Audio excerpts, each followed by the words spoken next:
में आता है, भागवत कथा का प्रसंग है। भगवान श्री कृष्ण द्वारकाधीश विराजमान है अपने सिंहासन पर। द्वारका नगरी में एक ब्राह्मण रहता था। सत्यनारायण की पूजा करता था, लोगों की विवाह करता था, घर घर में पूजा करता था, वास्तु शांति करता था, सब कुछ करता था और अच्छा था, खा पी के सुखी था। उसकी ब्राह्मणी जो पत्नी थी वो भी पतिव्रता नारी थी। दोनों मजे में आनंद से रह रहे थे, लेकिन उन्हें एक ही बात का दुख था कि हमारे घर में संतान नहीं है, हम निस्संतान हैं। तो भगवान की कृपा से उन्हें एक बेटा हुआ। वो बेटा जैसे ही हुआ, उसे जैसे पृथ्वी का स्पर्श हुआ तो वो मर गया।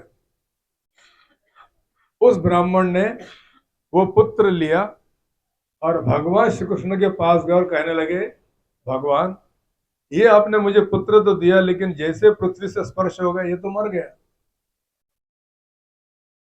भगवान मुस्कुराने लगे, क्योंकि उन्हें सब पता होता है कि इसके साथ क्या होने वाला है। वो फिर से घर गया, उसे फिर से बेटा हुआ। जैसी पृथ्वी का स्पर्श हुआ वो मर गया। अब उसका शव लेकर भगवान श्री कृष्ण के पास आया, कहने लगा, आप द्वारकाधीश सच्चिदानंद प्रभु परमात्मा, और आपके रहते हुए हमारे घर में दूसरा बेटा मेरा मर गया।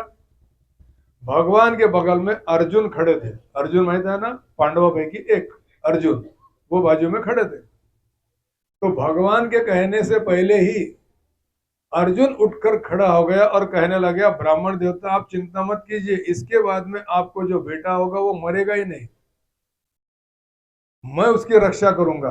अगर मैं रक्षा नहीं कर सका तो मैं चिता पर बैठकर स्वयं को जला लूंगा, भस्म हो जाऊंगा, ये मैं आपको आश्वासन देता हूं। वो ब्राह्मण चला गया। अब जब प्रसूति का समय आया, डिलीवरी का टाइम आया, तो अर्जुन ने बाणों का पिंजरा बना दिया और उस महिला को वहां सुला दिया और हाथ में धनुष्य बाण लेकर खड़ा है कि देखता हूं मैं ऐसे कैसे ये बच्चा मरता है। जैसी प्रसूति हुई, बच्चा हुआ, वो तुरंत उस बाणों के पिंजरे पर गिरा, वैसे वो मर गया। अब वो ब्राह्मण और ब्राह्मणी दोनों क्रोधित हो गए। वो बच्चे के शव को लेकर अर्जुन और द्वारकाधीश कृष्ण भगवान के पास आए और कहने लगे, ये आपने क्या किया, मेरा तीसरा बच्चा भी मर गया। धनुर्धर अर्जुन, तूने तो हमें आश्वासन दिया था कि हमारा बच्चा नहीं मरेगा, फिर भी ये मर गया। अर्जुन कहने लगा, मैंने आपको वचन दिया था, उसके अनुसार मैं चिता रचाता हूं, उसके ऊपर बैठकर भस्म हो जाता हूं। चिता रचाई गई। अर्जुन उस चिता पर बैठ गया और चिता को अग्नि लगाने के लिए कहा। जैसे अग्नि लगाने के लिए कहा, भगवान श्री कृष्ण वहां पर आ गए और अर्जुन का हाथ पकड़कर उस चिता से उसे नीचे उतारा और कहने लगे, अर्जुन, मेरे रथ पर बैठो। रथ चला रहा था दारुक और 4 घोड़े थे। रथ पर कृष्ण भगवान और अर्जुन बैठ गए। दारुक रथ चला रहा है और रथ निकल पड़ा। बहुत दूर जाने के बाद, 7 समंदर पार करने के बाद अंधेरा छा गया, सामने कुछ भी नहीं दिख रहा था। भगवान समझ गए कि अर्जुन को डर लग रहा है। भगवान ने सुदर्शन चक्र को आज्ञा दी कि हमें उजाला चाहिए। सुदर्शन चक्र ने उजाला दिया तो सामने जल ही जल, पानी पानी दिखने लगा। फिर रथ आगे जा रहा है, पानी पर तैरते हुए समुद्र पार करके जा रहा है। क्या देखते हैं कि एक प्रवेश द्वार है, वैकुंठ प्रवेश द्वार, वो अपने आप खुल गया, रथ अंदर चला गया।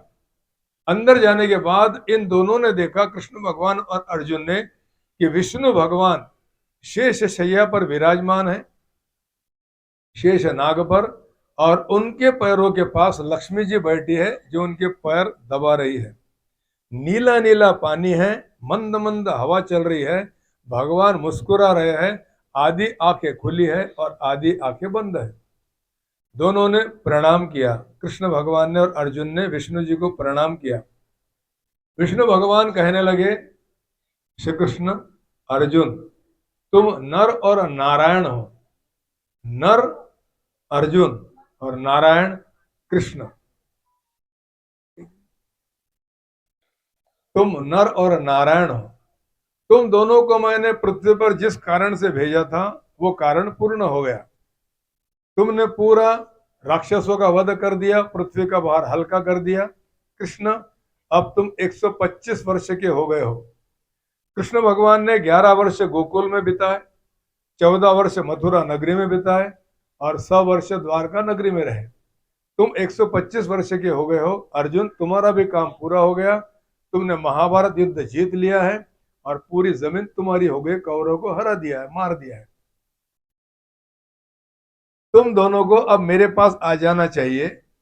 इसीलिए मैंने वो ब्राह्मण और ब्राह्मणी के जो पुत्र थे उनको मेरे पास बुलाया, ताकि तुम मेरे पास आ सको। कृष्ण भगवान और अर्जुन दोनों ने प्रणाम किया और जो बच्चे थे वो बच्चे ब्राह्मण और ब्राह्मणी के लेकर उसी मार्ग से वापस आ गए। आने के बाद वो जो बच्चे थे उस ब्राह्मण को कृष्ण भगवान ने दिए। वो ब्राह्मण और ब्राह्मणी दोनों प्रसन्न हो गए। कृष्ण भगवान, आपने हमारे मरे हुए बच्चे ला दिए, आप धन्य हो, मैं आपको प्रणाम करता हूँ, प्रणाम करती हूँ। इसके बाद कृष्ण भगवान ने स्वधाम गमन किया। ये भागवत कथा फिर आगे चलती है, उतना समय हमारे पास है नहीं। उसके लिए आपको 4 जनवरी से 11 जनवरी तक जैतय मंदिर में आना पड़ेगा, दोपहर 3 से 6। फिर भगवान ने स्वधाम गमन किया। जैसे भगवान ऊपर चले गए सशरीर, उसके बाद में कलयुग आ गया।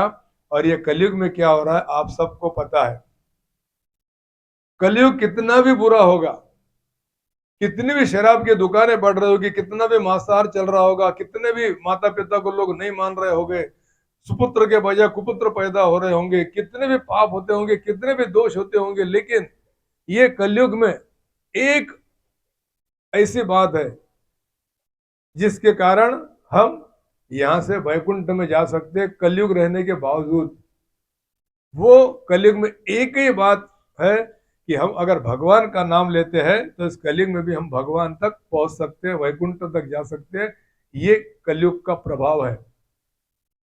और इसी कलयुग को राजा परीक्षित ने बाण चलाया था और शरण में ले लिया था। वो कथा मैं आपको 4 तारीख से 11 तारीख तक बताऊंगा, क्योंकि अब हम अगली 16 तारीख को मिलने वाले, अगला जनवरी को दिगंबर भाव यहाँ पर सबको पॉम्पलेट देंगे और आप लोगों को अवश्य आना है। जैतय मंदिर 4 जनवरी से 11 जनवरी श्रीमद् भागवत कथा संगीतमय, श्रीमद् भागवत कथा झांकी रहेगी, पांडुरनाथ से झांकी बनाने वाले कलाकार आएंगे और दोपहर